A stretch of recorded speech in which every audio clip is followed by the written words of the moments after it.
welcome Lightning Monkey in. Welcome, Carlos. And I've got a special guest. His name is Crazy Cause. It's not Crazy Cause, it's Cozzy. It's Cozzy. Cozzy, Hey, Cozzy, mate. How you guys going? Crazy Cause. Not that I can see what they're saying. You're going to have to I'll read them read out out for me, the man. chat. Yeah. Now, no Cozzy, worries. how about you tilt that camera up just a little bit? I got your head cut off a little bit. Perfect. There we go. Is that better, Matt? Yeah, it's way better. Awesome. Crazy Cause is out there in Australia. He's in Yeah, a motorhome traveling across the country with the family.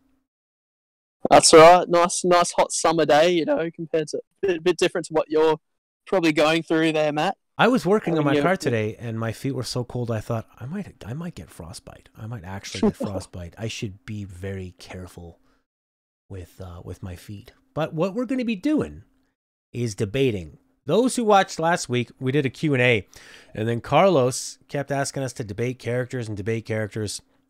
So we did a fun debate. We did Lightning versus an Undertale character. I can't even remember which one it was. They're all the same to me. No, they're not. I'm just kidding. They're all different, but they all have lots of powers and backstories and stuff. But Kazi brought it to my attention that there's another YouTube channel that does something very, very similar to that. Death Battle. Death Battle. And I've never seen Yeah, that. so, no, but we'll be taking a little twist on it. That's right. We love the idea of putting two characters together, but rather than arguing who would win in a fight, we were starting to think, who is the better character? That's Because right. sometimes a character being weaker adds to their, their personality and stuff. We're thinking of Absolutely. trying to wing. What our own makes a little great game character? There we go. Carlos says he loves Death Battle. Aha! I knew it, Carlos. You got the idea from them, and you were trying to make us steal their idea. We're not going to do that. We're going to come up with our own. You say you can't hear me very well, and your volume is all the way up? Well, I'm talking pretty loud here. So, I don't really know. Was he talking about me? Can you hear me clearly? I don't know. Who are you talking about there, Heartless? Corey is here. Hey, Corey. Doki Doki. Lightning Monkey Doki in. Let's see here. Heartless is saying he can't hear us very well. Is anyone else having problems with audio? I'm sending out like a pretty cranked signal here through OBS. You let me know about that. Everybody else? Ask him about Azrael versus Lightning. All right. He doesn't know much about those characters. Azrael, that's the Azrael Dreamer. other character? She is that? Oh, I don't know, Azrael.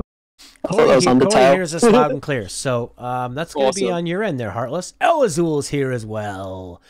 Hey. Everyone hears it clear except for the Heartless. So maybe he's hearless. Maybe he can just take the T out of the name. Yes. I know. Genius, Matt. Genius. I know. Genius. So, first off, round one. By the way, how do you like our new background? Do you see all the Easter eggs? There's a bunch of games we've played in the channel. There's a little Solid Snake hiding in there, too. All right, number one. Let's start off right away. Boom. Master Chief. Now, let's wind it back. Wind it back. Sonic Oh, versus Mario, the age-old battle. The Sonic one that versus Mario. Sega was doing terrible with their Mega Drive or Genesis, depending on where you're from. And until Sonic had come out, the Genesis was tanking terribly. And Sega of America came up with this, and they decided to pack it in with the system. And even though Sega of Japan was like, "What are you doing? We need to sell it separately. It's the only one making money. We're dying over here." And Sega of America said, "No. This will be the reason people buy it." And people bought it. I bought it. Well, I didn't buy it. I was a little child. But what do you think, Ozzy? Where do we start here? Sonic has got this attitude. He's a punk rocker. He was supposed to have a guitar. He was supposed to have a girlfriend named Madonna. He was supposed to be rock and roll, 90s. Kind of like we saw this in wrestling at the time. They went with rock and wrestling. Hulk Hogan in the 80s. What's her name? Cyndi Lauper was involved. Liberace. So they're going for this rock and roll style, and that's what Sonic was. Mario, on the other hand, quite bland. He's only got two lines. It's a me, Mario. Who? It's literally So they're completely different characters. Obviously, when you're looking at their original systems, you can't translate much personality through a few pixels No. and crushed sound bites. You know, as time went on, obviously with Sonic 06, like sort of errors and stuff, the characters got completely fleshed out in different ways. Mario sort of gained a little bit of personality, but would you argue that Sonic was fleshed out, for better or worse, as a Sonic was fleshed out, but I mean, from what I've seen, he was fleshed out in weird ways where he started. Didn't he have a human girlfriend at a time? And that's weird stuff. Weird, wild stuff. Now, if you like you're saying, they were just pixels back then, so they had to convey a lot with very, very little. And I mean, when Mario first debuted, they had even less to work with. Jumpman. He didn't even have a name. It was Jumpman originally. Now, I think with Mario, and actually I just we did Gameology on this. There's a Gameology video, and I wrote an article about this, about like if you compare Mario and Bowser side by side, or even Mario and Sonic visually, right? They both have big eyes, so you can trust them. They're inviting. Sonic's eyes are a little more pointed. Sonic's got spikes. He's supposed to be dangerous and edgy, but he's got that belly that's shaved. I mean, that's what hedgehogs look like, but it's like, I just want to rub his little belly. Now, with Mario doesn't have a great body. He just really looks like a plumber. He looks like anybody. So a plumber could be working 9 to 5, just got his hands or her hands buried in crap. This was the 80s, though. It was mostly male plumbers. And then he comes home, he's like, when do I get to be the hero? And he plays Super Mario Brothers, or he probably calls it Super Mario Bros. And he goes, I can be a hero. I can be this guy. He's the everyman. He's got a pot belly like me. He doesn't try. Yeah, he doesn't try to be edgy, you know? Sonic tries really hard to be edgy. If you leave Sonic alone, he stares at you and he's like disapproving. He goes like, what are you doing? When you first get on Sonic, he comes out, gives you the one, and then if you wait, he like taps his foot and you're like, what? He's impatient, You know, he's certainly two different, and actually two different, ideas of creating his characters. I think Shadow is a better example than Sonic when it comes to the two different directions. When Sonic got his big game in 3D, he didn't come out with just his running shoes. He came out with guns, you know? Oh, yeah, that's strange. That's like Sonic and Batman should not have guns. No. So basically they mixed Sonic with Batman to make him edgy and then gave him guns. And some really messed up backstory about some child dying. Like it's completely different. All you get with Mario is like, like him looking at Bowser falling from a castle while, there's some crisis and Sonic's, getting all edgy about it. So what's a better character? Do you like a character that's instantly I think Mario is better, but because even though it's very easy to just say he's too simple, he doesn't have a personality, but I think sometimes you can have too much, and I think Sonic comes off obnoxious. And also, if we weigh in what they did with them later on, Sonic, they tried to grow with him, but he just got more obnoxious the more he went. Whereas Mario just kind of is always that sweet everyman. I think that some games need a silent protagonist, and I think that Mario's character his lack of character suits what he's doing. Because you're going to be putting him in, especially in the more like sandboxy environments of the 3D Marios, where you're putting him in these crazy situations. He's flying all over the place. Mario's just like, I'm going to keep going. I'm going to keep doing it. And also, when he gets hurt and in the 3D Marios and he bends over and he's tired, I find him like very endearing. Whereas Sonic always just kind of looks disappointed. If you don't touch the controller for 30 seconds, he looks disappointed. Now also, we've got Ted Belcher in the chat saying, Kung Fu, the game had Bruce Lee and Chuck Norris and midgets and Mr. X, Kareem Abdul-Jabbar. Was that in the video game or was that in the movie? Ted said that Mario's not a plumber anymore, but he actually in Mario Odyssey, what's her name? The girl who sings "Jump Up, You're a Star," Daisy. Original? No, not Daisy. Rosalina? What's the original? No, No, the person that sings it is the original princess. And it's not from Peach, Donkey Kong. Daisy. Yeah, it's from Donkey Kong. Pauline. Pauline. There you go. Pauline. Pauline. So Pauline actually Pauline says, Hanson. Pauline Hanson. She goes, we have some trouble down these tubes. I mean, it's a Nintendo game, so she's like, blah, blah, blah, blah, blah. Go down these tubes. You're pretty good at those, right? So she knows he's a plumber. You know, he's more than just a plumber, according to Nintendo. He also has nipples now as well. That's true. It's a bit scary. So he could lactate. He can experience pleasure. So Heartless is saying, I think that Sonic is better bad in the day. Probably meant back in the day, as he'd show more personality in game. He did. I mean, especially in Super Mario. If we're comparing like Super Mario World to Sonic, Super Mario really had zero personality. Yeah. This is the interesting thing as well. Mario's got his foil. Mario doesn't need personality because you've got Luigi. He's the comic relief, and obviously two different directions. Sega, they go crazy edgy. Mario, they always, if they're gonna go and have personality and character development, or not character development, but show characteristics, it's usually humor. It's very rare that you find yourself in a Mario game. I think Square Enix did one. There might have been the RPG. I think it might have been, moments where it felt very intense. But apart from that, it's all tongue in cheek. It's all happy. Mm-hmm. Real quick from the chat, Ted Belcher said Indiana Jones and the Temple of Doom is a 1985 action arcade game, his game of the year in 85. The Heartless is saying a video I saw earlier describes it perfectly. Mario was made to be in weird situations. Chris Amell says Yahalo. Well, Yahalo to you, Chris Amell. Ink of the Dragon says nipples. Now you've got my attention. Ink of the Dragon is my best friend from back home in Nanaimo. Oh, nice. And Ted says Mario was cool because Tekken Tag 2 skins. Sometimes I think Ted is a bot that takes various video game words and puts them together in a funny order. Like Mario cool Tekken Tag 2 skins. All right. I'll buy that. Love you, Ted. Okay, when I think of Mario in Mario Kart, I think, why would I ever pick him? He's the most boring. At least Luigi has that death stare, or is maybe different, and has a funnier voice. I always pick Luigi, but you continue. And I mean, while Luigi has more personality, Wario's a bit more like just the evil Mario. He's bland and he's generic. He just roars. But while Luigi and Luigi are much more interesting. Maybe they should be Mario versus Luigi. Here's the thing.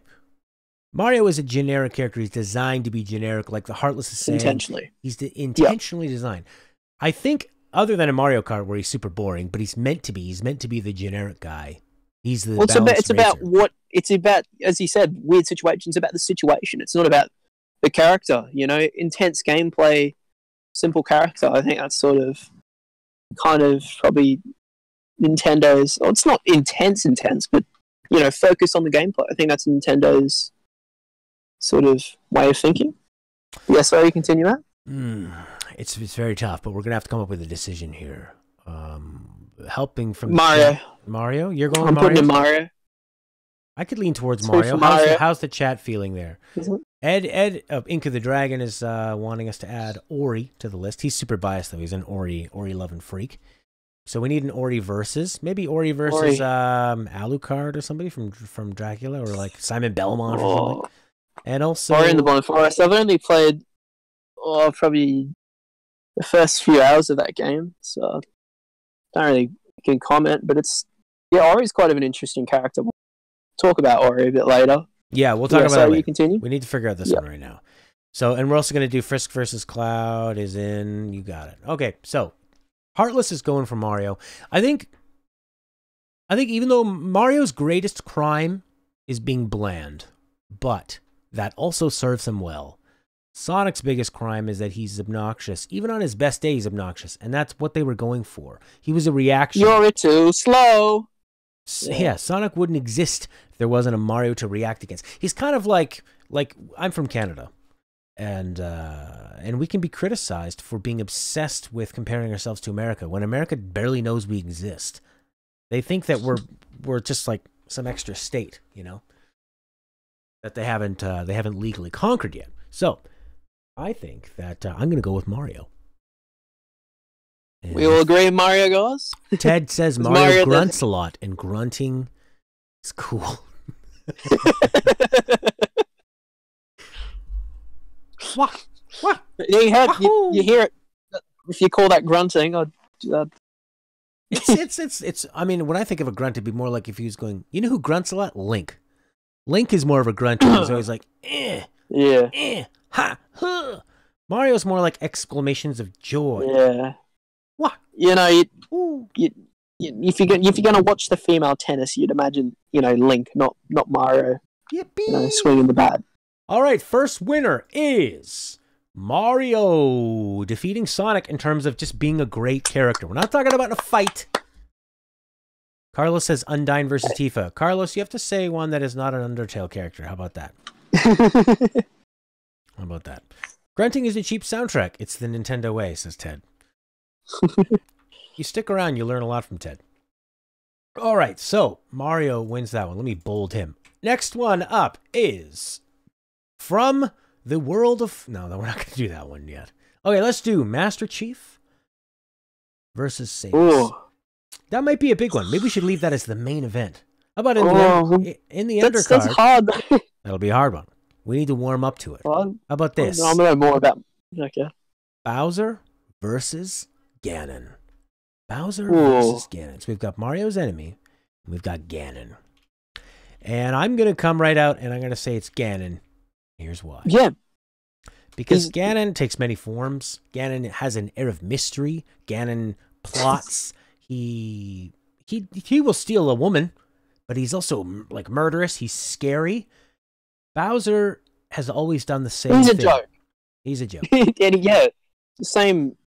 Well, sometimes he'll be made bigger or dry Bowser. Yeah. But yeah, no, you're totally right. He's never had motives. He's never had mystery behind him. He's never been a scary character. Maybe when you first fought him on the very early days. NES, if you've made it all the way to level 8 and you've gone through that long level 8 where the first level is so super long and you're down and you're using continues, then you're scared. But actually, he's the easiest part of the final level. Yeah. So I'd say him, and he's never grown. I was so disappointed that in Odyssey, it's the same old thing. It's like, I'm going to abduct the princess. They kind of flip that on its head later on, but Princess is the only one that grows in that arc. So I'd say that Bowser is way too flat, and Ganon accomplishes so much more. You know when you're playing like Ocarina of Time? Not that it's not intentional, though. It is intentional, yeah, for sure. They don't intend, yeah. But I think that where Ganon wouldn't fit in a Mario game. Maybe Super Mario RPG, but like this, Ganon feels like Doom. Ganon feels like an actual substantial threat to the world. Bowser, he's just in a castle with Mario's love interest. Mm-hmm. That's so sorry. Yeah. You keep butting in, Matt.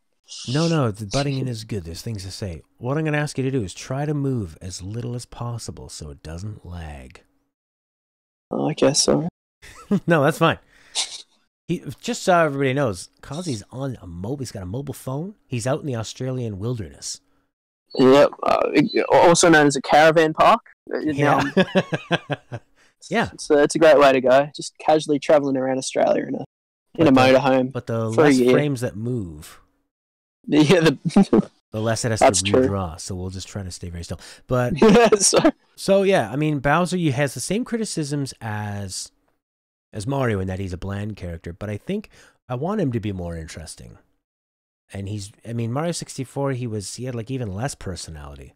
I remember his sound effects more than his character, just the like. Yeah, totally the ho ho ho. Yeah, which is actually the Boo sound effect, except for at a different speed. If I'm mistaken. What the? Yeah. What?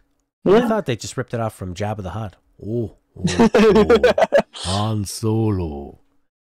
All right, so I think it's clear cut. It is Ganon by a mile. Yeah. He actually is a villain. Yes. So we have Mario and Ganon. Are you ready to talk about our main event, or should we lead up to a little bit more? I don't know if I've got that much to say about it, to be honest. All right. Master Chief versus Samus. versus Master Samus. Chief versus Samus. Well, what about you start talking about Samus's personality, assuming that would be Well, I for think your that generation? this is what I love about Samus. I think Samus is definitely going to take this because Samus was an incredible character. They're very similar in looks, but Samus came out in a time where there were no female protagonists, and they tricked everybody. They said, you're just this badass bounty hunter named Samus. That's all. Go around killing everybody. You don't find out you're a female until you beat the game. And back then, that game was so difficult, and there wasn't an internet. If the person down the street from you didn't know how to beat that game, you might never beat that game, and you might never find out. And then at the end, you might have spent like hundreds of hours trying to beat it. And then you get there, and all of a sudden, boom, guess what? I'm a lady. And if you beat the game fast enough, it does a little strip show. So I think that, not that the strip show is important, but that they decided to just make it a woman, just to kind of even change this whole, make the future seem different, where it's like the woman is the ultimate bounty hunter out here. Maybe it's all women that do it. Who knows? So Yeah, I think it's actually kind of interesting. Like we're talking about, obviously, like we're gonna get deeper into being a husk of a character, and you know, in the days where you had to be a husk of a character, you can't show emotion. You know, it's hard to on that particular platform. You know, and the lack of voice clips. You know, they created a husk, obviously, partially due to limitations. And that's why it was kind of interesting when they flipped the switch and surprised she's a female. We played with, you know, with the idea of her being a heart. I think that's quite interesting. Obviously, later down the line, they've developed and fleshed her out as a character, and even had comic books and stuff talking about how she was weirdly raised by bird people. But yeah, no. So that's what I'm going to say. Bird people. I think that it's... bird people. Now, Ink is saying, especially because he says that the Samus reveal was epic, especially because they didn't rub it in your face. They never made it feel like even girls can be a hero. It was just rather the hero happened to be a girl. It was not a big deal. Yeah. It wasn't... I totally feel the same. Ted Belcher says, Sam is still alive in the main story. Chief is dead. Break for Bunnies was talking about Bowser. It was tough for Bowser to win against a character that had more development. Although, she says that he did have a bit more personality in Mario RPG. El Azul says, as Ganon, he's known as the King of Porkness. Palutena 2014. I don't know what that means. Ted Belcher, more sound, less story. That's the Disney way. No, I think you're thinking of Illumination animation, whatever they are. But here's the thing: when I asked I Break for Bunnies about some ideas for what Bowser is doing in Mario RPG, she doesn't want to say much, doesn't want to spoil it. So we'll leave it at that. Even though Ted just said who's dead and who's alive. Sure. All right. We are doing little spoilers here, aren't we? Well, let's try to avoid them from now on. We'll talk in generalities. I Break for Bunny says it's more that he has actual reactions to things happening to him and is given motivations and desires. I see.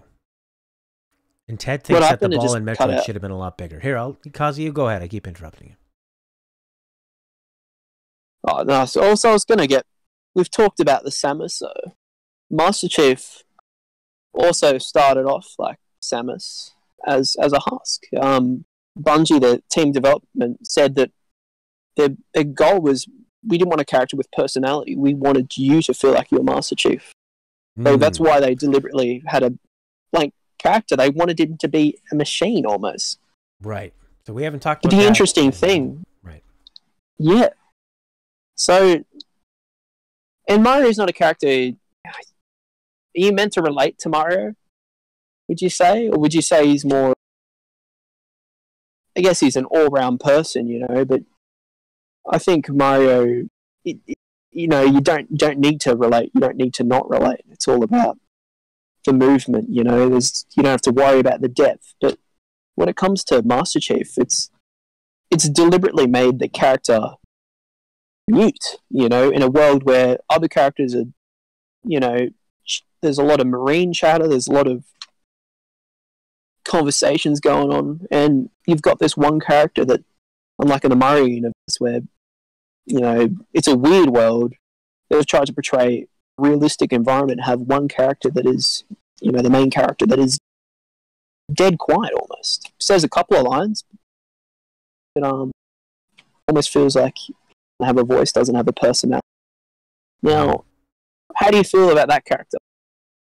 About the Chief? Well, about Chief, and this is Master Chief up to Halo 3. Okay. So what do you feel like of that character design? I've played through Halo 1, a bit of Halo 2, and I don't remember anything about the Chief other than he was sort of a generic-looking hero, and I understand that was the intent of him. And that was the same criticism I had against Mario, but I still put Mario ahead. Yeah. So I think I don't think that his the thing is, or did you prefer controlling someone being in the boots? Well, the thing with Mario being generic and bland is that I never thought about it because I was never even looking at him really. And Halo was it's a first-person game as well, so they went for this blank protagonist because they wanted it to be immersive. So I think he works really well, and he looks fine, and I think that he's effective for the game. But I think that Samus's gender switch and her abilities, turning into a ball, learning, going in alone, I think she develops abilities and stuff. But this is the kind of the interesting thing though. We've got two different Master Chiefs here. We've got Master Chief from 1, 2, and 3. And then in Halo 4, spoiler, it's in Halo 3. Halo 3 Master Chief at the end gets put into a cryogenic freezing pod. And he says to his AI partner, Cortana, wake me when you need me. So you've got this character that's a hollow husk, always been, you know, never really had to deal with emotions. He was always the good guy getting the job done, just like a Marine. He was actually a soldier that was abducted at a young age. There is backstory behind the reason why he's like this. Just to, you know, fight as a Spartan. But as soon as he woke up in Halo 4, you got Cortana, wake up, Chief. I need you. Straight away, a completely different character. He had emotions. There was a love story between him and his AI, like a slight love story. He was sad, and it was like, and I see what, because it actually changed. There was originally Bungie was making them.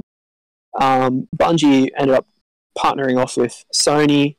Microsoft still owned Halo, and a new development team came out of Bungie, 343 Industries, and went in a different direction. They wanted to flesh out the machine, and they did it in the most abrasive and instant way possible, where he completely woke up in a completely different personality. But do you like the idea of having a character that was almost mute? It was almost you in their boots, and then all of a sudden, almost flicking a switch, and then instantly, you know, you've got this character with some emotional, with emotion, not the most emotional character, obviously, right, but all of a sudden emotional depth. Do you think that's good? And you're actually using that emotional depth to play a big part in the actual plot of the game. You know, the more we talk about it, the more that I realize they're really incredibly similar. They're in these suits, and they don't really say anything. Samus, they're both designed to be incredibly just immersive and have you connect as them.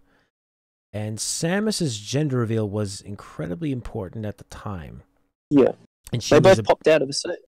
Yeah, and she was a badass design at the time because there was nothing. Yeah, there weren't really. Well, I mean, she was a space sort of fighter, right? It was, and a lot of Metroid was ripped off of movies of the time. A lot of it is basically Alien, even like a lot of the Alien designs.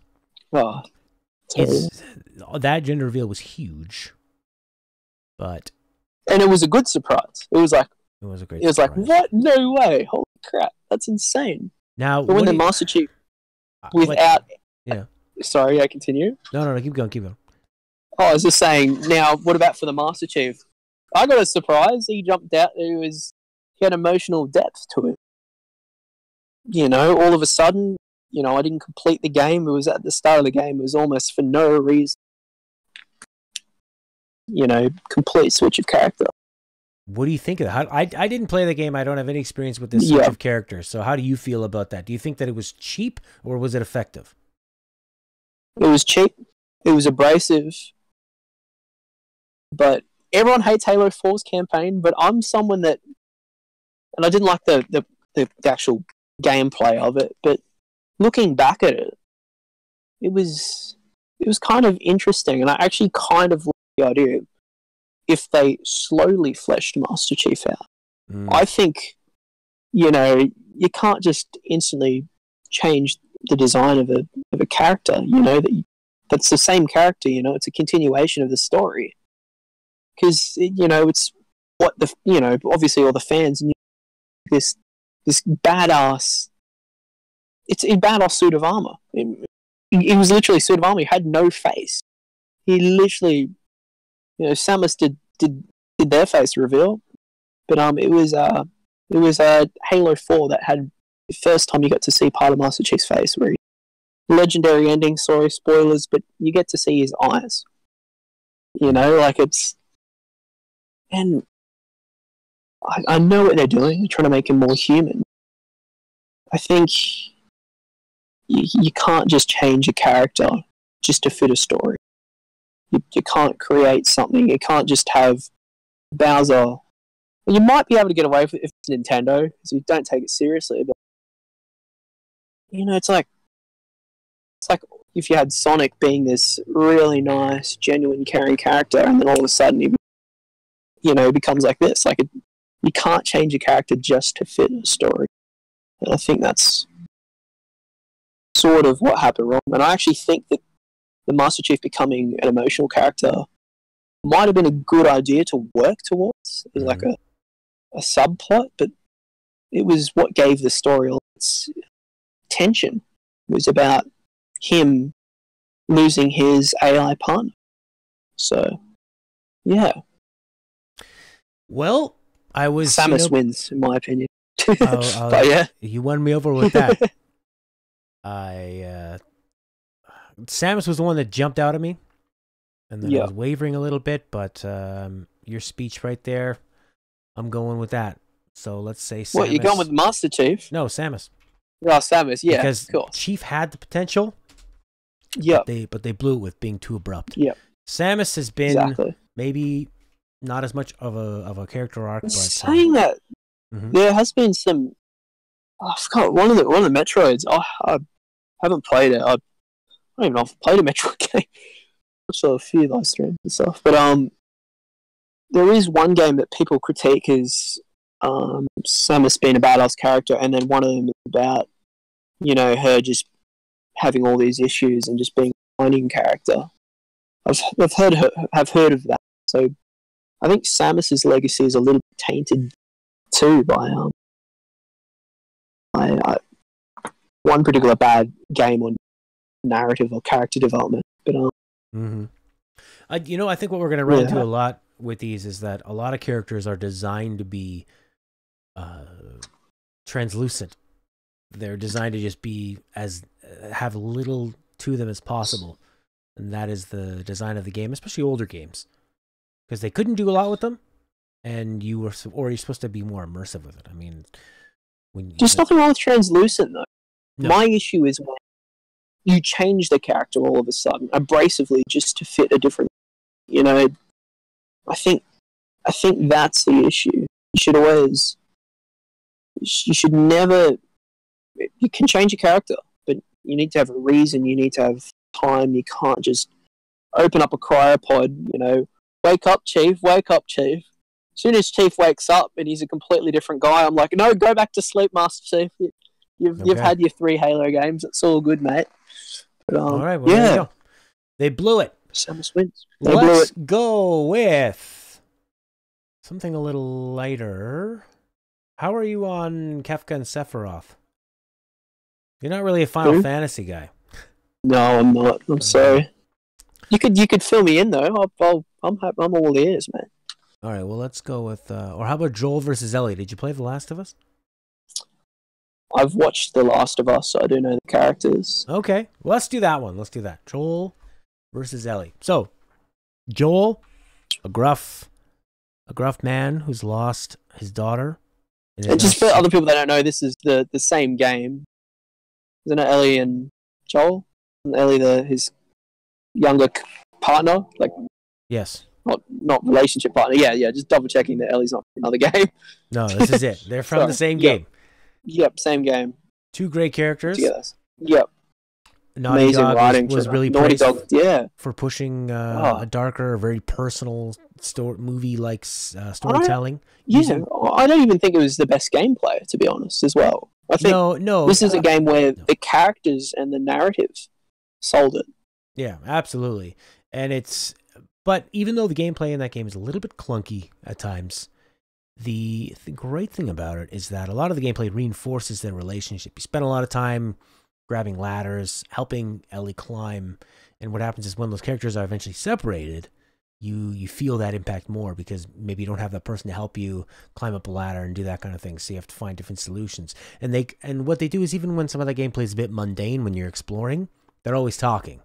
And Naughty Dog was great at having the actors in the environment physically moving around, lifting, movie ladders that are probably all covered in green or whatever they are because they're covered in like motion sensor stuff. So they're acting together, they're ad-libbing, they are, they capture what it feels like to listen to a character, two of them together lifting something heavy that you don't get in a lot of games. Will still do one actor at a time because it's cheaper. You come in, you read every single one of your lines.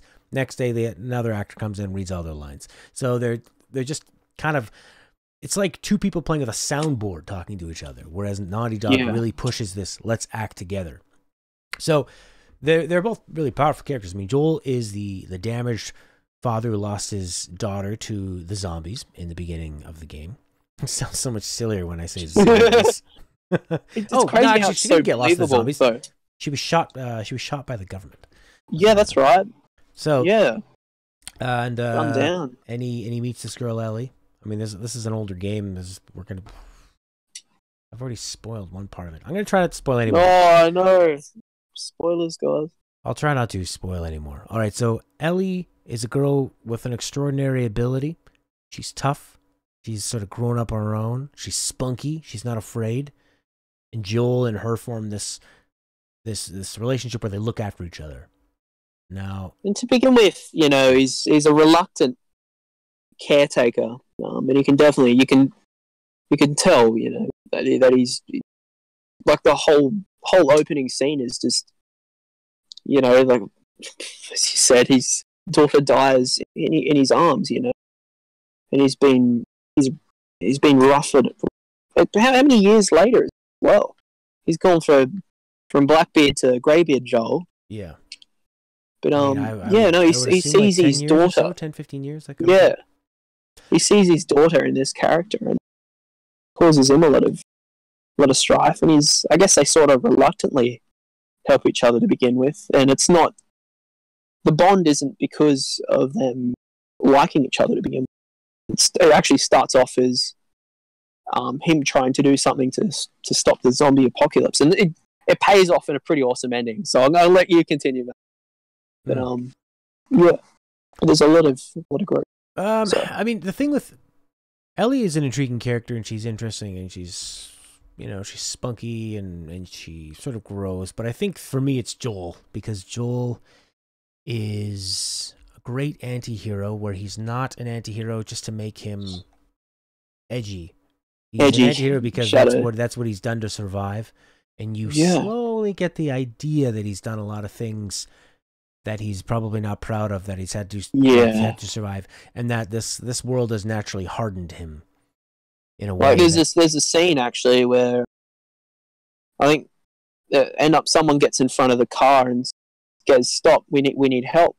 And Joel, I think, does he put his foot on the pedal and accelerates through because he can tell it's a trap, and after Ellie questions him, he finds out Joel was doing these things originally for a period of time. So there you go. Yeah, they've done some lessons. So it's a very natural progression that this world has naturally made him into. That. It's not just a bad. It's such a believable world too. And with Zambi. And this is sort of his, and even as we get to, well, I don't want to spoil anything else, but like when you get to the end, the big moment, they kind of give you a bit of choice, kind of don't give you some choice. And what he ends up doing is maybe something else that you might not be proud of, but sort of in a different way. I mean, that ending is pretty powerful. Yeah. It's not wrapped up in a nice bow. It just happened, and that's what it was. So for me, it's Joel. He has a lot more going on. Ellie grows and she becomes stronger, but she was always fairly independent and tough the whole time. And I think she was more of a foil just to give... Yeah, totally. She was the tool for Joel's growth. That's the whole point of the opening scene. Mm-hmm. I kind of find it interesting, actually, how, you know, the part where you only play as Ellie, you know, like that to me was like, what? Yeah. No, this is all of it, but it's still wrapped around, and it just, yeah, I totally agree. But I can't say that one of them was worse than the other, because I think, you know, sometimes things are so dynamic. You know, you need two to tango. You could almost characterize them under the one unit. You know, like if we're doing a death battle, I wouldn't have Ellie versus someone, Joel versus someone. I'd have Ellie and Joel versus another dynamic duo. You know, like right. They're that entwined. That's true. We might need to change that up if we can think of another. It was the perfect foil. But is there another duo in gaming that is as powerful? Banjo-Kazooie. I don't know. Wow, that'll be a real contest. Ink of the Dragon says Joel has lots of real loss, which makes him compelling to watch when he's interacting with the world and the people in it. Ellie has a lot of innocence and motivation to make a better world. He says Joel's bitterness slows him down. Even though Joel's got years of experience, Ellie picks up 50% of the slack. That's an interesting thing of Joel being bittered by the world and Ellie being the positive outlook, especially when you consider her role in the story. She is the brighter light, and he's sort of the old part of that world that she's trying to save or might get left behind. If maybe we can come back to this one before we pick which one's better, and if we can think of another duo to pit them against, we will. But if it's Banjo-Kazooie, then there's no contest. Like, they're different types of characters. Right now, I'm leaning towards Joel. Are you still torn on it? I definitely prefer Joel as a character.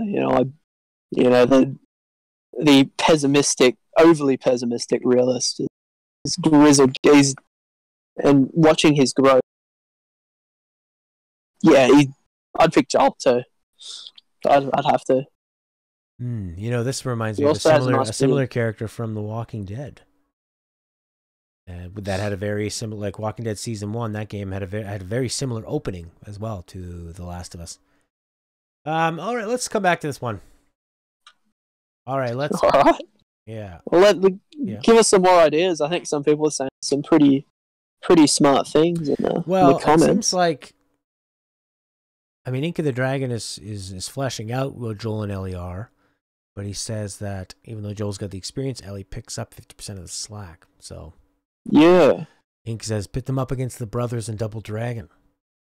Yeah, or how about the Battletoads? Zit and Puss and Infection. Well, it became a trio, didn't it? Yeah. Rash. Really a duo. Bobby and Jimmy Lee. That's another rare game, isn't it? Battletoads, is it? Battletoads and Double Dragon? Oh, maybe it isn't. There was also a Battletoads versus Double Dragon. What about Donkey Kong Country as well? You got the Donkey and Diddy? Dynamic duos. Donkey and Diddy and all the different partnerships. You had all the different colors. Chloe and Nadine from Uncharted Lost Legacy. They're an interesting dynamic as well. That's another Naughty Dog duo. Yeah. They handle these duos very well. Yeah. But I don't think that they have nowhere near the same weight. They came out in a DLC, they did the best they could. Yeah. I think if you want to portray a artistic duo, they might be the best ever portrayed, hands down, ever in I can't think of any others. I think Ellie and Joel win an award. Hmm. They All right, well, already Ellie have. and Joel get our best duo award. But we're trying to find out the best character in a game. Mario has been in games with more characters.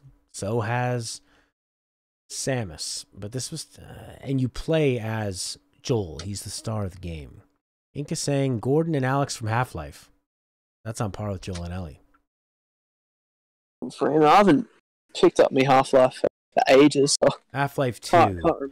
The thing where I think that Joel and Ellie beat Gordon and Alex from Half-Life 2 is that Alex, to me, felt she was a fun character to have, but she always kind of felt like this fantasy where there wasn't really a lot of give and take. She just always thought everything Gordon did was great. She thought he was a hero. She was just this game sort of saying like, here's your cool girlfriend. She likes you. She's hot and athletic and thinks Gordon's funny, even though he doesn't say anything. And I think it's... Gordon's an awkward silent protagonist, in my opinion. Kind of. He is, yeah, because people talk to him a lot and ask him a lot of questions. You know, there's a lot of... He's a scientist, and he doesn't say anything, so it always seems like he's in trouble. You always, like, when you play the first Half-Life, you feel like you showed up late for work. Gordon, better get your suit on, Gordon. And you feel... And you're lost, even though you're supposed to be working there for a long time. You're like, well, I'm trying to follow these lines around. I think that Joel and Ellie blow Gordon and Alex out of the water, because they are too... Yeah. Alex is fun, but she doesn't have the same depth. There's no arc with it. She's just this, like, a fantasy to me, is what I thought. Fun, but a fantasy. All right. I think so. I don't know if we're totally decided on this. Like, I would just say Joel wins it and we move on, because I can't think of any other duo that would ever get close to them. Yeah. And I think that if we match them up against other characters, they would beat everybody. But here's the other thing. Who's the nicer character? Hands down, who's the nicer character out of it?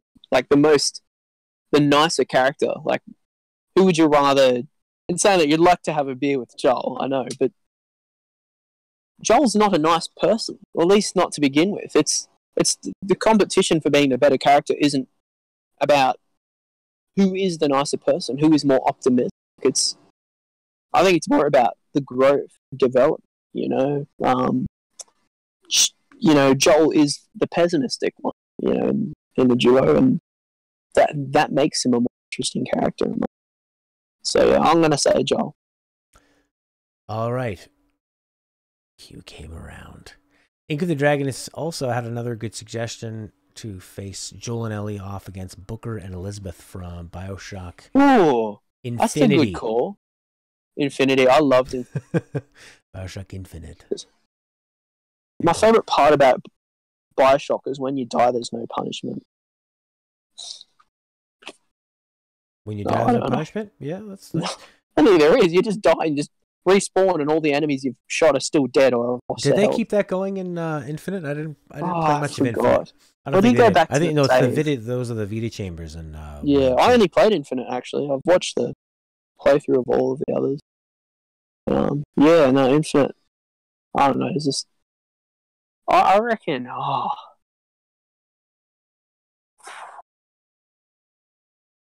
I think that the story in BioShock Infinite is what makes it super compelling. Yeah.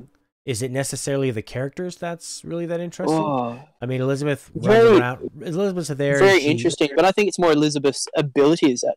Yeah. Also, yeah, and how everything plays out to the end scene. You know, you need the weird quantum shenanigans. Yeah, it's the big shock at the end. Yeah. Twist. I think that's really what makes that story work really well. And it makes your character really interesting too. Gotta admit, you know. I don't want to spoil it, but no, let's not. Your character is more than what meets the eye, and then it was followed up by a pretty intense DLC, which I think gave it even more weight, and it was pretty sad. You know, it wasn't a happy story. All right, well, let's stick with what we got, and we're gonna say Joel beats Ellie. Joel, yep, beats her, and Joel and Ellie together. They all beat Ratchet and Clank or anything any day. Yeah, there we go. All right, let me write that down. Joel crafted a shiv and stabbed Ellie and said, I'm sorry. Sorry, girl. Sorry, girl. How about this? Link from Legend of Zelda, the franchise, versus the Marine from Doom. That's a bit interesting. I don't see this one being very close. I don't think the Doom Marine probably has the least amount of personality out of all of them.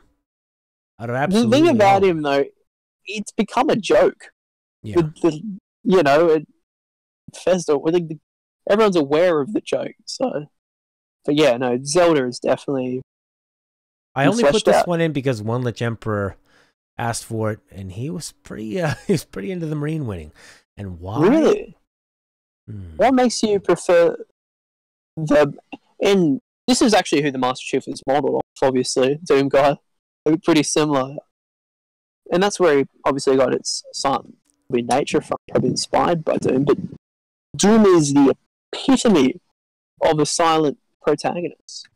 Like, absolutely. Do you and what do you prefer? And not that Link has pure personality. Oh, and it depends on what game as well. I mean, when I think of the Doom guy, I think of the DOS version where he has that little face down at the bottom. He looks tough, but he looks like an everyman. Yeah. And he gets all bloody as you lose health. But how about we sub out Doom guy, because One Lich Emperor had another suggestion.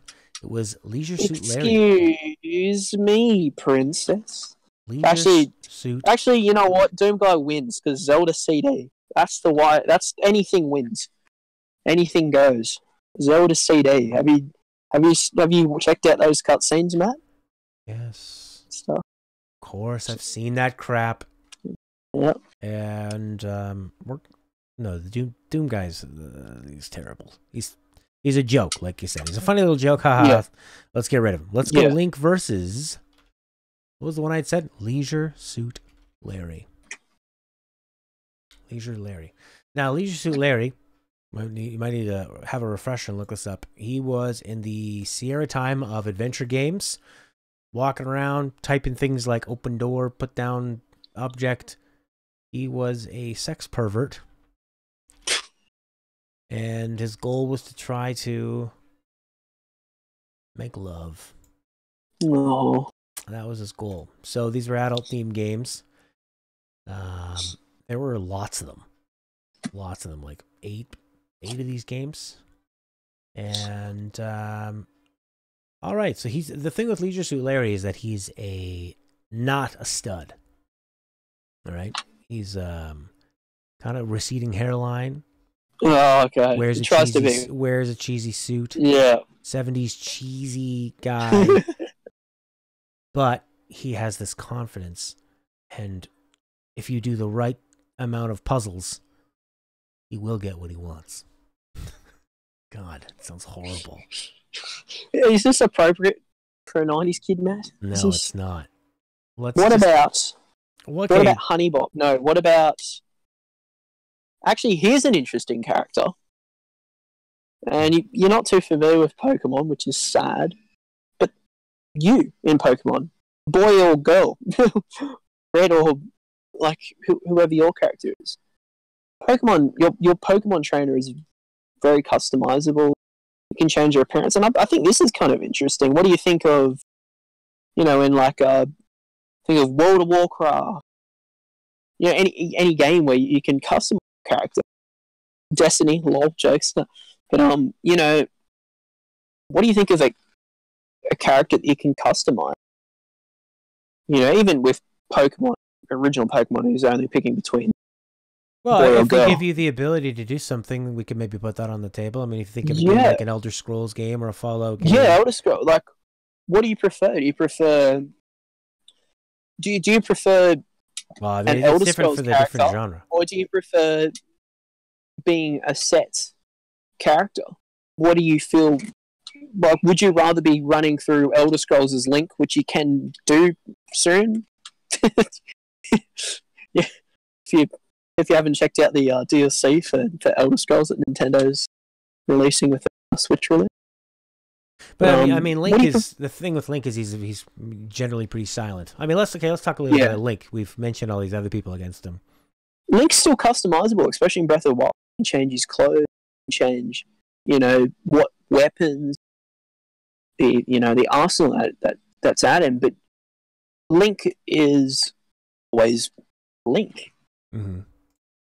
In saying that there's multiple different Links apparently, but I don't get into that. But Link's always Link.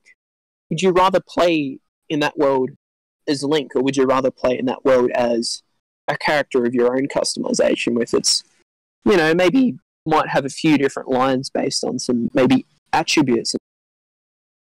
Do you like being Link, or do you like being you or an extension of yourself, a customized character? Do you like Metal Gear Solid? Well, did you play Metal Gear Solid 5 as Snake, or did you change your character's appearance? What do you... In Metal Gear Solid 5, I kept them exactly the same. No, actually, I made it look like me, and then you have his snake face. One Lich Emperor is saying, along the lines of what you were saying, that customizable characters, in the sense that you're on about, is not too dissimilar to the similar protagonist in his books. They're a blank slate. And that makes sense, because if you're going to have somebody that's customizable, it can be more effective to keep it a blank slate so that nothing gets affected. But then if you look at a game like Mass Effect is a pretty personalized story, but they give you a lot of options where you can mix up how you want to act with that character, and they also give you a lot of visual options, even though generally the pre-made ones look a lot better, and they are going to have a pre-attached voice. That's kind of a mix. So, one that's just saying no problem regarding Doomguy. They added a truly badass backstory for him, one that totally suited the style of gameplay, even more so than previous iterations of the series. I guess you have to... Is that stuff you have to sort of look into, One Lich? Because I don't remember anything about that. I guess that's more like lore and data log stuff. It is lore. It's there if you want to find it, kind of thing. All right. And I kind of think they're having a bit of fun trying to justify in a badass way why the character is... And I think that works. So I think that with the new Doom, they bought into... it, and they just said, like, let's just make a silly game. And I like that they just went ultra violent with it and didn't in a cartoonish and hellish way in what made the first Doom work. And they didn't try to make it realistic and grounded, and it wasn't even dark and gritty. It was red and bloody. And I like that. So I do think that he, One Lich is bringing me a bit around to the Doom guy, even though I don't know what we're talking about anymore with this Link versus who and who. Is Link a good character or not? Let's start with that. Just that. Is Link a good character or not? Depends on what game. Yeah, no. Well, he's the same in all of them. He never says anything. He just stands there. Excuse me, princess. That's a TV show. That's from a cartoon. That's not from the TV. Well, it actually was from the... Yeah, that was from the cartoon. He said that in every episode at least once. Oh, that's right. God damn it. No, that's right. Dude, that's like comparing Mario based on the Mario Brothers show. Hope she made lots of spaghetti. But I think Lou Albano, he was a great Mario. He was the fat everything. But anyways, is Link a good character? We got a guy that doesn't say anything. People talk to him a lot. He is basically the Mario. He's RPG Mario. They made him a little more in shape, so it makes sense that he's running across the fields constantly. Even though Mario is... and they've added mystery and lore, which obviously comes behind RPG. And Link is a mysterious character as well. He's a mysterious character with a mysterious villain. I think that's, shows something. He's definitely more fleshed out in that sense, and he definitely carries weight with him. I think Link is a good character. I think there's a reason why we love him making his sounds. He's a pretty sick bloke, I'd have a beer with Link. Would you have a beer with Link, Matt? No, because I feel like I would be talking to him. He wouldn't say anything. I would maybe go on a hike with him. Like a hike and it's loud. Anyways, you're not really talking. You're just sort of listening to your footsteps. It's like a really steep physical hike. And then you get to the top and I'm like, I didn't bring any water. And he goes, bum, bum, bum, bum. And he has the water. Great. Then you go drink it, and a fairy comes in your mouth. A couple of rupees for a beer. But you're walking down the street with him, and he just keeps going into people's houses and smashing their stuff. I got their money. Let's go. One Lich says, Link does at least enable the player to feel emotion for his circumstance, whereas Mario rarely, if ever, does. That's true. Link does feel more vulnerable because he's constantly getting. The thing with Link is Link gets hit back all the time. Every time Link gets hit, he goes backwards, he falls down, he dies a lot, and you watch him die. Like the screen usually comes around, but it all goes black. He's dead. Mario never. If you're in 3D, you might have him hold his ass and go ho ho ho. Yeah, you might but get it's him like always funny. washed in like a comical way. It's a play because of the platforming. Miyamoto was like, "Look, I played Ninja Gaiden. We're not going to make our characters fall backwards into pits. So Mario, for the sake of his programming, doesn't get bounced back in a way. He never feel like he's in any pain. He doesn't really feel anything. So one that's just a good point there. You just damage boost through things. It feels like a mechanic. Yeah, it's almost like a Now, Ink of the Dragon is bringing back Leisure Suit Larry. So this is a three-way battle between Leisure Suit Larry, the Doom character, and Link. Ink says... What? Yeah, it's a three-way dance, baby. Because he was a bold, very similar character. Controversial character. He was powerful enough to make young boys play the game in their bedrooms with the doors locked. But do you think that it was Leisure Suit Larry that made you want to play in your bedroom with the door locked? Or just the game? What if it was a Studley character? What if it was like a Duke Nukem walking around going, yeah, baby. But see, Duke Nukem I would never want to do a puzzle with. Leisure Suit Larry's vulnerability and lack of attractiveness made you feel like it was a puzzle for him to get through life. Leisure Suit Larry's gaining a bit of ground in my book here. Doom character fits Doom World great. Yeah, and there's stuff to be learnt by the Doom character, which is kind of funny. The most blank slate character, there's something to be learnt from that. But yeah, he suits his world. Is he as interesting as, not that I know this Larry character, because I never locked myself in my bedroom playing an adult fantasy, Matt, I'm afraid. You do you. Yeah, sure. But and then you got Link, who's slightly silent, has emotional depth, isn't a blank slate, but has he's like an amalgamation between blank slate and a slightly deep character. What do you prefer? I think Link is losing ground for me. Okay, Larry it is. I think it's going to be Larry or the Doom Marine. If One Lich Emperor can provide an example here, then Larry. I think I'm with you. Larry's in the lead because when I think of Link, he's a great character for what he is, but he could have looked different. He doesn't really. Well, what is your criticisms? How would you improve Link as a character? In consideration, you're bringing him into his world. Sure. I don't understand what his personality is. Is he a helpful guy? Is he not a helpful guy? In the cartoon, he was like a surfer 90s dude. He was like Sonic the Hedgehog in the cartoon. All he wanted to do was kiss Zelda. That's all he wanted to do. I might just give you a heads up. I am on 6% right now, Matt, battery-wise. Okay, well, we better finish this off before we lose you. So, I could always swap devices. One that's just saying Larry isn't exactly realistic, but he is more relatable. Ink saying he was everything you wanted to do. Even if you could, you wouldn't know how to anyways. And he was your vessel as a teenage boy. One Lich Emperor, unlike Doom Guy Mario, we don't typically have to take on demons and monsters. True, so he shouldn't be relatable in a way. Zelda. And then Ted, with his random sentence generator, Larry is Jimmy Neutron. Oh, that actually might be the voice actor. Okay. I take that back. That wasn't a random sentence. All right, I'm thinking I'm gonna eliminate Link from this because I just don't. Did you know I'm the voice actor for Doom Guy? No way! Wow. I don't believe you. But it's amazing. There you go. Did you hear me do my imitation? I did. Does it sound like him? Oh, I see. The point. Yeah, you see there. Wow. Sorry. I don't. Help me, Matt. He makes some noises. All right, I think Link is out of here. It's either Larry or it's the Doom Guy, and I'm waiting for One Lich to give me an example here because Ink has given plenty. Ink says, for some reason, wielding a sword seems more easily doable, but getting a girl in the sack is much more of an improbable adventure. All right, let's keep it clean now. Let's keep it clean. All right, so Link eliminated. Larry versus the Marine. And the winner there. Character versus no character. What do you think? Well, yeah. In context of their game,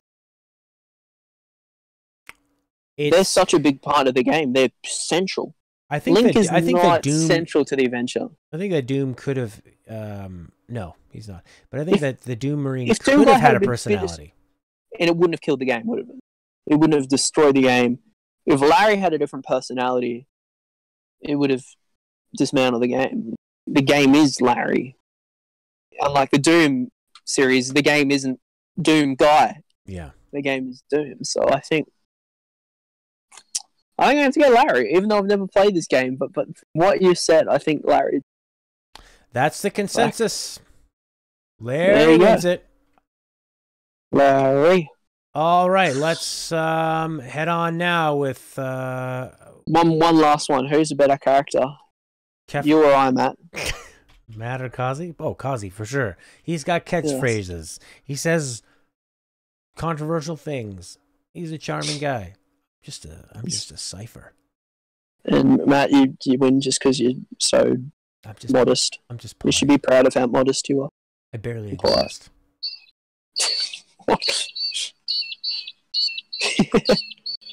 I don't know if I've got much battery for another character. I did a little bit on my cousin's Switch, but didn't go into any ruins or anything. No, I mean by the birds around you. Sounds like you're in Breath of the Wild right now. Oh, yeah, just a little bit. We didn't think it was going to happen. Larry was going to beat the Doom. All right, Kefka versus Sephiroth. I don't know if that's your bag, baby. It's not your bag, is it? I don't. No. I don't know the characters. Well, I'll present them to you. Kefka is a tiny little. He's a little poop bag, but he's sort of a not the leader of an army, but he's there, and he's got a Napoleon complex, and he's always kind of walking around going, and he's a little jerk. Okay, now what happens is that he, along the way, eventually ends up assuming control, and he's trying to blow up the world. Now, this is a spoiler for Final Fantasy VI. This is a spoiler for Final Fantasy VI. This is a spoiler for Final Fantasy VI. All right? Well, I was going to play that game, but okay. Oh, you are? No, continue. Continue. I don't mind spoilers, continue. I'm not going to spoil it. I'm not going to spoil it. No, I'm still too Kefka. I've ruined this. The great thing about Kefka is that he's very, very, very good at his job. All right? He's surprisingly good at his job at what he sets out to do. Now, Sephiroth, on the other hand, is a character who is the ultimate badass soldier. And, I'm going to tell one, no spoiler, no need to mute. Sephiroth is the ultimate badass, and he's a character that your character idolizes, but then he ends up becoming someone you have to chase down. Now, when you first leave the city in Final Fantasy VII, if you walk the wrong way, you encounter this gigantic snake, and this snake one-shots you, and you've just been doing all these turn-based battles, you've been killing everybody. You know how easy it is to kill someone in a JRPG? One shot, you're dead. So then you leave and you realize you don't go that way. When you come back to this place next, that giant snake is there, and it's dead. Oh. Because Sephiroth had been there before you. And that's the man you're chasing. That's the man you're trying to hunt down. You learn more about Sephiroth's past. I won't go too into. He's sort of like a dark Jedi. He's a fallen angel who is coping with his past and the screwed up everything. I'm not going to spoil anything. Sephiroth is the wounded angel, a one-winged angel, you might say. And Kefka is the Napoleon that rose to the top and was better at his job than probably. He's one of the only villains to do what villains set out to do. That's the question there. Sounds like your phone's about to die. Is it about to die? It is probably about to die. I'm on 3%. Well, maybe we'll say goodbye to you. I could change devices. Nah, we're almost done here. This is round one. And we're almost done. Well, I don't know. Do I like a badass character? Yeah. Or do I like a villain that runs everything quite clever, big, powerful leader? You know, that's Well, hard. Yeah, Sometimes we got badass can be people in the cheesy, chat though. that might be able to sway your opinion. Is it cheesy badass or is it badass? Is he what? Is it cheesy badass or is it badass badass stuff? No, he's very serious badass. He does a lot of serious badass things. Sephiroth has a very shocking moment. When I think of Sephiroth, I think of the snake. I think of the other big thing that happens in that game, and I think of another big thing that happens in that game. I think of three really cool badass moments, and then I think of a great ending. He's got a great song, and I think of so many moments with him. When I think of Kefka, I never thought of Kefka as a fantastic villain. I thought he was good. I thought he did his job really, really well.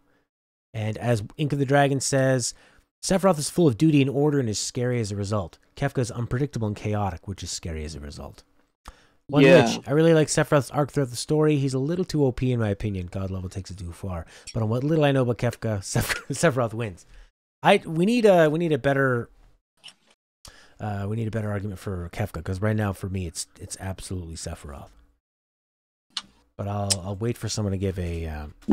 Is he the thing that Kefka, by the sounds of things, you know, he controls everything. He controls all the other villainous characters. Yeah.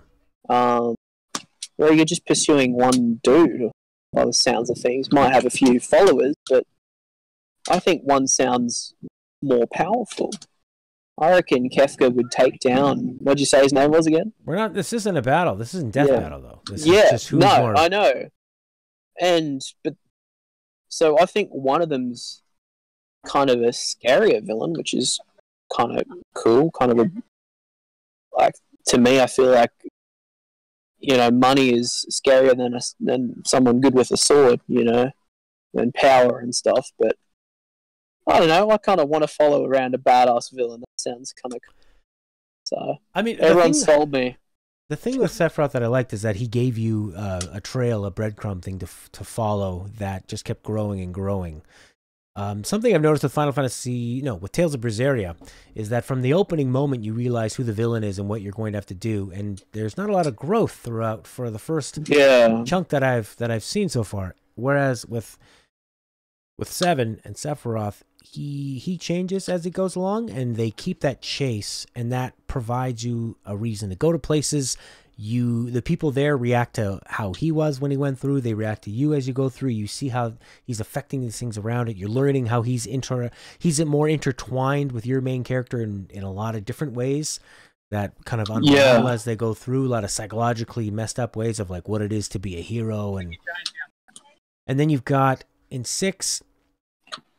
Ink is saying Kefka destroys for the joy of it, whereas Sephiroth is a deep sadness in him that compels him to destroy. That's a big thing. And a lot of Final Fantasy VII is about this deep sadness. The song Heart of Anxiety is one of the main themes of that game. It's very, very sad, very slow moving. It's all about, it sounds like an avalanche of sadness. There's a rebel group called the Avalanche, whereas an avalanche isn't even a very joyous thing, and yet they're a rebel group of just something big crumbling down.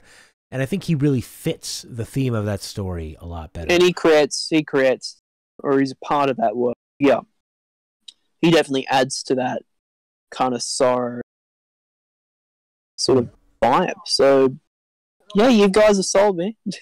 Well, here's an argument from the other side of things. One Lich first off asks, can 16 Kefka is the enemy, or is there a twist? We might have lost. Oh, there's Kazi. Sarah says, I think it's the personality, why they go about it. That makes me lean towards Kefka. Now, what do I say to that? It's a personality, why they go about it. I mean, Sephiroth goes because he like Ed said, or Ink says, he's sort of duty bound, but he's evil and he's twisted, and he's after this greater power, and he's after the truth about himself. So I still believe in what he's looking for, but Kefka is much more of a grounded person, but taken up to, hey, there he is, but taken to... I'm turning back on a low-quality device, so I do apologize, guys. No problem. But, Kefka's he's more grounded, but then also taken up to, like, the millionth degree. Sarah says, but also the more popular, read overhyped. Something is the more it pushes me away, which is why she can't get behind Sephiroth.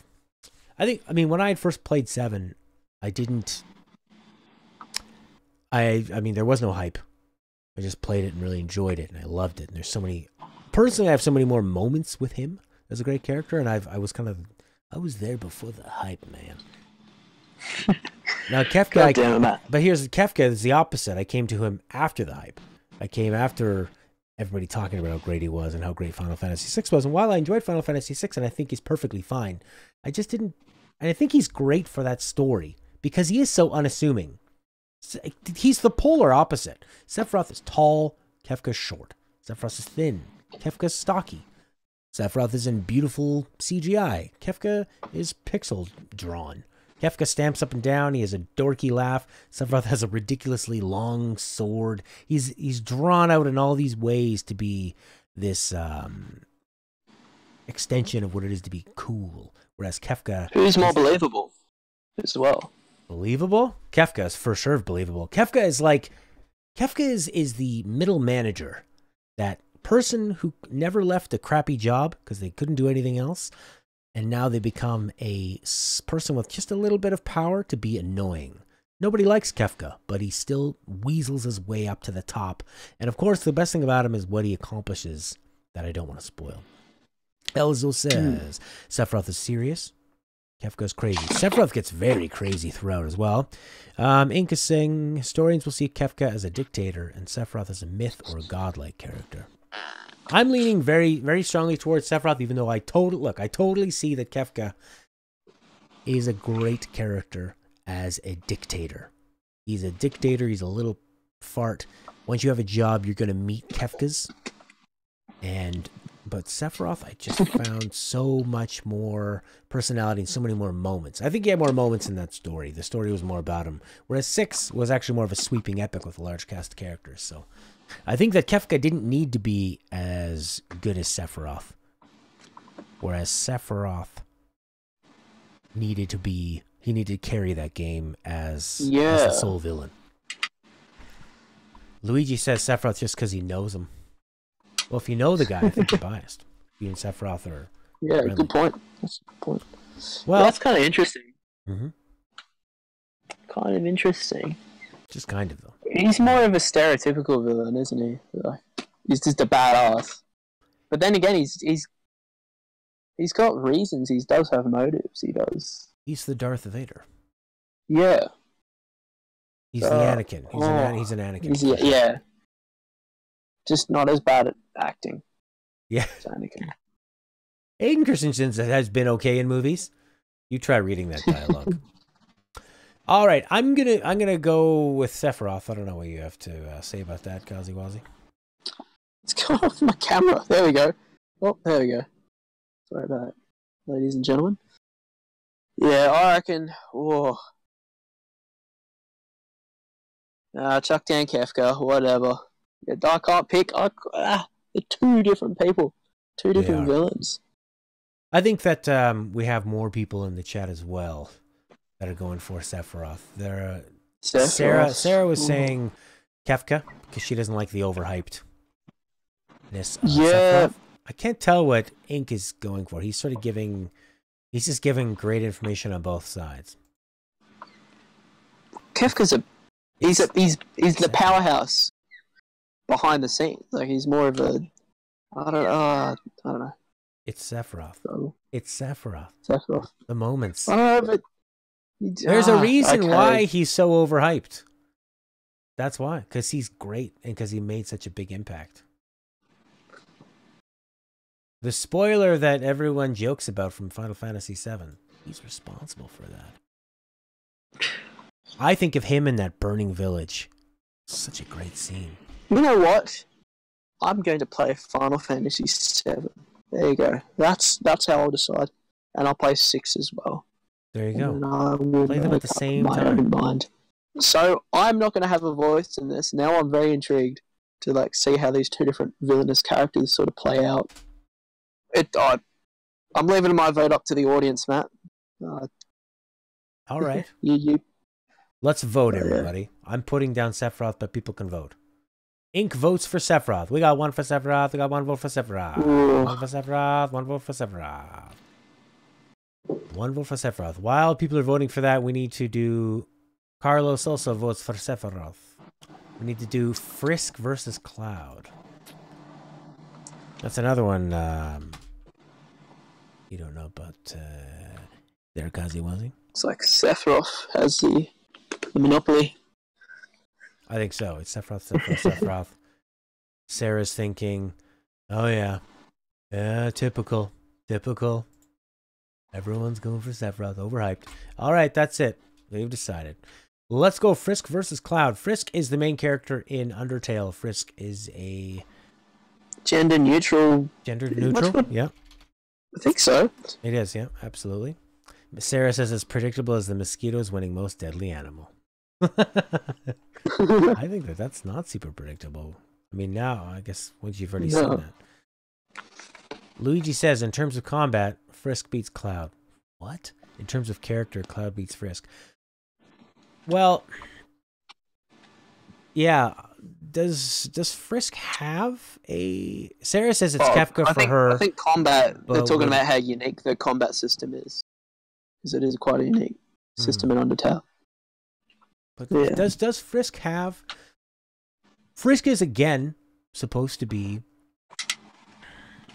No, we're not going to have any spoilers about this. But does Frisk turn into anything else? That's kind of a spoiler. Frisk is really nothing to me. Would Undertale work without Frisk? Yes. Undertale, it could have looked like anything else. It's just... Frisk is just a character that looks like a boy. I don't know that much Undertale, but I think isn't the interesting thing about Frisk is the fact that Frisk is a human. Wasn't that like the most important trait? Yes, that is. Yeah. And that he can be, or she can be merciful or merciless. That's it. So that is kind of an interesting thing, though. Having a character that allows you to have control of a passive, a merciful, you know, like, sorry, be merciful or, you know, just destroy everything. Right. Just some sadistic wreck rather than some merciful, I don't know. Yeah, no, it is interesting to give people that choice. I feel like, you know, Karma and Fallout felt a bit tacked on, but to be such a central part of the game and for it to all work in this cohesive narrative, I think you got to give some props to the, I guess, the fluid nature of that character, the way you can make it your own story, the way you can play through that game. And how many different playthroughs can you do through that game? 3. Essentially. 3. There's so the Genesis, the neutral, genocide, and pacifist. Yes. And I think that's really interesting, and it's all based on your character. It's not events that happen in the world. It's not choices. It's your own personal character building. If I'm correct, that dictates these 3 endings. Would I be correct in saying that? The thing, you know, one Lich brings up a good point here. There's a key difference between Undertale and the Earthbound series, which is their Undertale took a lot of inspiration from Earthbound. Yeah. Originally, the guy hacked Undertale. What's that? Oh, sorry. Oh, the creator that created Undertale was originally doing hacks from. No, I think he was doing fake hacks. They were fake hacks. Yeah. He's not a real hack. He just sort of called this Earthbound one that didn't exist. So one that's just saying that Earthbound contains developed and emotional characters. Removing or replacing would change the experience. Doing the same to Frisk would have much less of an effect. And there's just nothing. So Luigi's struggling to prove his point about why Frisk is a good character. Because it's a spoiler. You can't prove that Frisk would kill Cloud in combat. This has nothing to do with combat. This has little to do with combat. This is about who is a more effective character. And for me, all right, look, Frisk is another character that is designed to be you, because that game is designed for you to make decisions. Frisk is not a boy or a girl. Frisk doesn't have masculine or feminine hair. Wears a striped shirt. Turns out is maybe there should be like a alternative ending. Like if you complete the game quick enough, that it turns out comes Frisk Samus. There you go. So, I don't know. It'd be an interesting surprise, wouldn't it? That would really surprise me. Yes, but I think There you Nintendo go. would shut that down. Oh, you can't have our characters coming out of them. But so I mean, Frisk works well as a cipher for the character, a really good one, because if Mario or Link is supposed to be this genderless character, Frisk is more like Samus, where it could be both. Yeah. It's But a even utility. so, It's a if- utility character. if Samus Joel is- and Ellie aren't utility characters as well. That's Well, I think there's- that's kind of it's a story. They needed to have a real character to them. yeah. So yeah, Frisk is a utility character, and is less so. I think is less gender neutral than Samus, because I think Samus is still built to like look muscular. It's not a female. It's not a feminine Yeah. body that Samus has. Maybe when she turns into the body, Yeah. it can roll around. So I think that in that sense, Well, I think the masculine nature of Samus is made partially just for the funny payoff. You know, like it was. I think it is intended. true. yeah, no, That's true. definitely- Yeah, they wanted yeah. to give you the surprise, so they make it more Yeah. masculine. Yeah. So, I mean, Frisk is a great character for what that story and that game needs to do. They need you to have a character that is all about choice and is a human and doesn't... But, you know, in the end, when, like, why is Frisk so powerful? I don't buy it when Frisk can fight these ridiculous... There are some ridiculous boss battles in that game, but to me, I think, why is Frisk able to kill anybody? Luigi is probably pulling his hair out because he's thinking he's saying Frisk could kill Cloud only if Luigi can spoil it. He doesn't know how to do it. Luigi But said, no, not a good but character. it doesn't Frisk Frisk got get his powers from him being human and the other people aren't human? Isn't that why Frisk is more powerful? So it becomes down to combat. It comes down to him actually him being OP or something, isn't it? I don't know enough about Undertale I mean, to comment. look, I played through the neutral ending. I played through the pacifist ending. I played that for about 7 or 8 hours straight, and I Cloud don't wins, really your opinion. remember what the big reveal was. I mean, to me, that game was more about, poking fun at other video games, poking fun at the idea of killing enemies in a game and having mercy, and it was a great little idea. Yeah. But I still think there's So just it's a very meta game, which is kind of cool. Hmm. The game was self-aware. Yeah, so yeah, it was. Yeah. I think that the game is more impactful than Frisk. Frisk is a small part of that, and probably the least important part of that. But I think that the Undertale works without Frisk. Yeah. Now let's talk about Cloud for a But that's second. the point of Frisk. But I just want to say, would Undertale be worse if Frisk was a bigger character? Or does Frisk being such a small character actually flesh out Undertale's world more?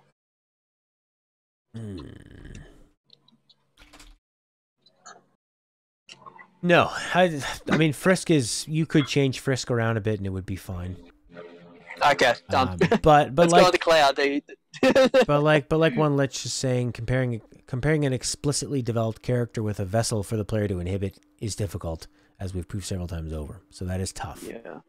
And Luigi's struggling to compare characters if you can't talk about all the aspects in the game regarding their character. You can talk about it in generalities. I spoke about Kafka being very good at his job. I didn't necessarily say the big moment that happens. And I think that's a really good part of it, is that he's better than probably any other villain we've seen in gaming history at what they've tried to do. One Lich says, I think Undertale could still work with the developed Frisk. But here's the thing, One Lich, is that Frisk, to be more developed, goes against your decision to be neutral, pacifist, or genocidal. Otis Love says, do a door giveaway. That's funny. I'm in Quebec, and people always have door prizes in Quebec. They love it. Always door prize, door prize. And they give you a door or a prize. So it should be landscape. There we go. There we go. Helping you out, man. Yeah, landscape. So we haven't even talked about Cloud yet. Cloud, Sarah's probably gonna roll her eyes. She's probably thinking, "Oh yeah, Cloud over Cloud." Cloud's pretty gender neutral. I can't tell what gender. 3 polygonal mess. I can't even tell what species Cloud is. That's right. He looks like a Lego character. I was so blown away when I went back to Final Fantasy VII. It looked like Lego characters. The thing with Cloud is he starts off as very generic. He's a hired gun. He's not as generic. He's not just a bland hero, because he's a bland hero who actually doesn't care. You have the evil sort of hang on a second. You have sort of the evil corporation, right? And then you have a resistance group, and then you have Cloud who's in the middle, and he's just kind of doing it for money, and that's all he's doing. So it's quite it's ungenerically a cliche like hero. Like it's actually quite a unique property about him that he. Yeah, he's not just like, yeah, I'll help, I'll do it. That sounds good. I'll help out. But he's more of a, like, I don't really care. I don't want to get involved. We see this a lot. Like, you see a lot of, you hear about terrible things that happen all the time. But do you get involved? No, you just sort of think about it, and then you move on from it, right? It's just saying, you're like, hang on a second. Let me get rid of this chat. We get some dummy here. Right. So, the thing with Cloud, though, that is interesting is that as he goes on, he becomes a lot more of a conflicted character. You learn things about him that suggest he might not be what he thinks he is. And it asks a lot of questions about what is a hero, what is identity, what is self. He goes through a massive arc and a big journey on the way back. And I find that Cloud was a million times more interesting than I thought he was going to be. Whereas Frisk suited what they needed to do, but they really didn't do much with Frisk. And maybe that was the whole point. But here's the thing is that like Luigi's not able to explain why, but I still, even playing the game, I never really bought it that Frisk was able to do all this damage. Doing huge amounts of damage to these huge enemies. But why? Because he's a human. Big deal. Big deal. I'm a human. A bear can kill me. So, I don't know. Monsters. Yeah, monsters. Not human. But yeah, I'd have to agree. And he's a good example of a person that is utilitarian. Like, I guess Ellie and Joel are quite utilities, but beyond that, he actually is a really cool, amazing, interesting character. So I think Cloud, his development is such a, not only is it an integral part, but it's a strong character. It's not like some abrasive Master Chief story that kind of goes down half okay. It's great. So I'm putting my money on Cloud. Oh yeah. Would anyone else in the community want to wage? Yeah. Does anybody have another argument for Frisk? Anybody else? Luigi, what do you got to say out there? Luigi doesn't Frisky. Because I'm thinking, yeah. And what kind of name is Frisk? That is the worst part. Cloud, there's plenty of clouds. You can see clouds, mate. But Frisk, what is a Frisk? What does it mean to be a Frisk? This Batman bad character. No, it's Frisk is to touch somebody and search them. You don't want to be frisked. You're being searched against your will. So is that what he's doing? He's searching the underworld against his will. That's right. He's touching those. He's giving those monster souls a bit of a tickle, mate. It could be it. Yeah. All right. Well, we're gonna wrap it up here with the winner, and then we'll come back maybe in a week from now or so, and we'll do round 2 and try to get down to who is the ultimate champion of it. So far, we've got. World's greatest character. Luigi Singh. Ink is voting for Cloud. One Lich is telling Sarah to try Undertale, not believe any of the hype and the spoilers. And Sarah's saying, I'm honestly not that bad about it. In this case, it sounds like it's a bit more clear-cut to be Cloud. And Luigi's saying, Frisk is a very gender-neutral name, plus Frisk means playful. Sure, frisky, of an animal or person. Skip or leap playfully, to frolic. But I don't think that Frisk is even a playful character. All Frisk does is go like this. Looks asleep. Frisk is like what people don't like about children or teenagers. They go, they don't care about anything. They just mindlessly zombify, walk their way through the world. So I think for sure it is Cloud. I'm voting Cloud, baby. And that's what we're doing. All right, that's it. Thank you very much, Kazi, for joining us. Thank you, everybody else, for chiming in. Thank you, Matt. Thank you. We want to thank Chief Waka, Luigi Man, Ink of the Dragon, Sarah Hips, the One Lich Emperor, Carlos Michel, Jason Goldman, Ted Belcher, El Azul, Angel of Death, Lightning Monkey, and everyone else that joined. Thank you very much. We are going to be out of here. I'll be back tomorrow with... What are we playing tomorrow? Oh my god, we're playing Snake Eater. Oh, yes. What a thrill. When darkness surrounds us all. That's what we're going to be playing. I cannot wait for that. So, that's it, everybody. We're out of here. Thank you very much for watching. You have a good one. Thank you, Matt. Thank you, guys. Bye for now. Yes, I'm looking down at you, Matt. Look at this. Look at this. What's that? What do you got? You looking down at me? Bye, bye, bye. Boys.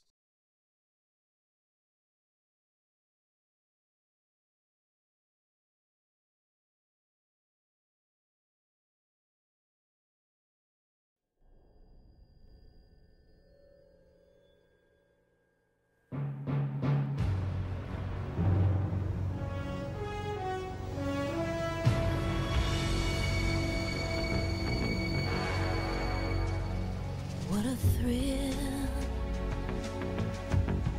with darkness and silence through the night. What a thrill, I'm searching and I'll melt into you. What a fear in my heart, but you're so supreme.